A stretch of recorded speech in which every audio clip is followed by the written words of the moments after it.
Coming up on First at 4, he lived a life filled with more surreal drama than all of his various film and TV projects combined.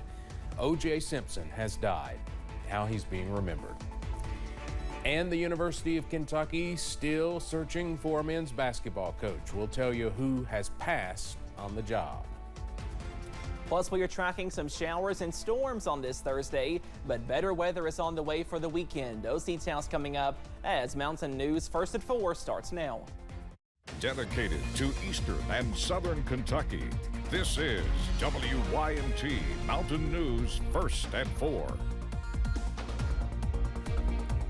Good afternoon, I'm Steve Hensley. First at 4, we are tracking scattered storms this afternoon. At least one has reached severe limits. Let's check in with meteorologist Cameron Aaron on this first alert weather day. Cameron.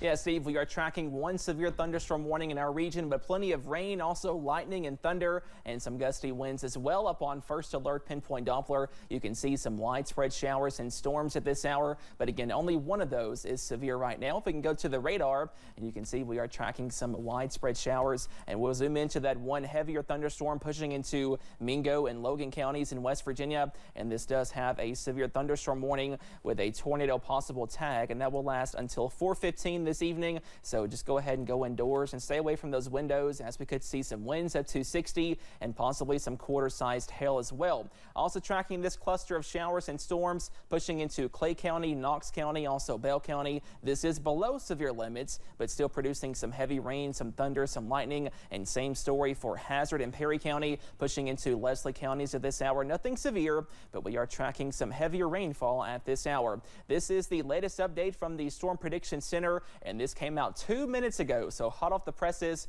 and we still have a level 2 slight risk of severe weather for most of the region, a level 3 enhanced risk for Lawrence County, Wayne County, and back to the north into West Virginia and Ohio. More details on that storm threat this afternoon coming up, plus a better weekend in just a few minutes. Steve?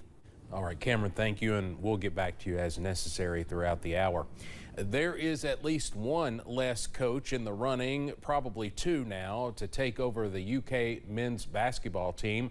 Baylor's Scott Drew withdrew his name from consideration earlier today. The withdrawal comes just one day after he was rumored to be in Lexington, but it was revealed that Drew himself was not in Kentucky, but his family was. Drew has spent 21 seasons with the Bears. This afternoon, Drew posted a statement to social media saying, quote, "We truly believe God has called my family and I to continue our work here at Baylor, surrounded by the best people and community anyone could be blessed to have," end quote.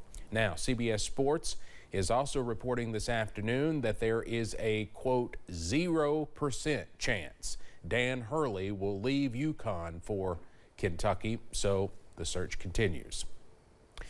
O.J. Simpson, the legendary football player made infamous during a sensational murder trial, died yesterday at the age of 76. His family says he was battling cancer. CBS's Bradley Blackburn looks back at his life, the good and the bad.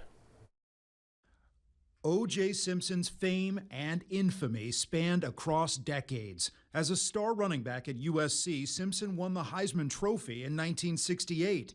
Nicknamed the Juice, he played 11 seasons in the NFL, first with the Buffalo Bills, then the San Francisco 49ers. After retiring from the league, he launched a successful career as a sports broadcaster, movie star, and ad pitchman. You know it. But in June 1994, millions watched police chase Simpson in his white Bronco on LA's freeways. His ex-wife, Nicole Brown Simpson, and her friend Ron Goldman were found stabbed to death. Simpson was accused of their murders.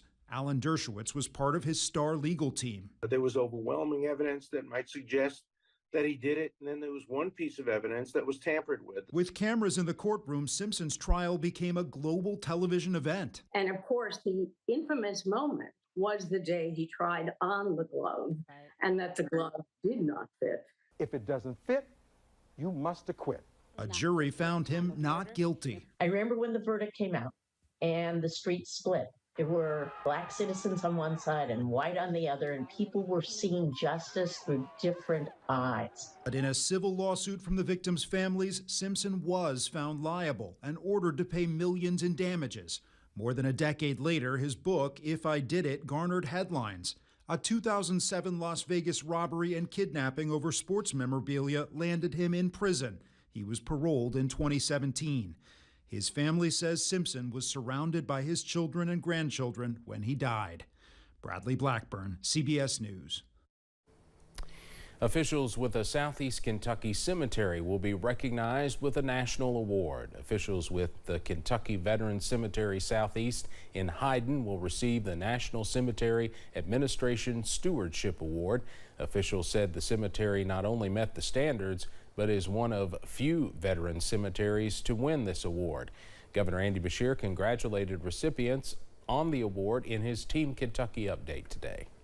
The National Cemetery Administration recognizes veteran cemeteries that meet certain high priority standards.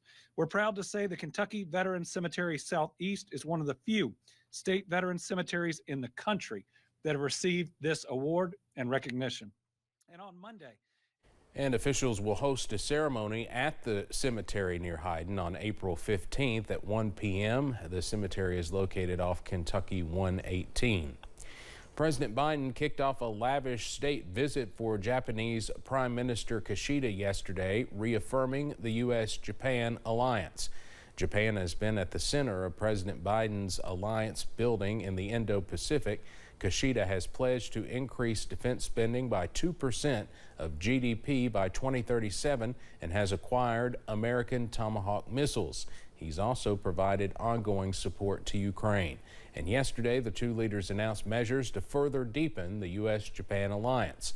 The U.S. and its allies, including Japan, see China as a growing threat.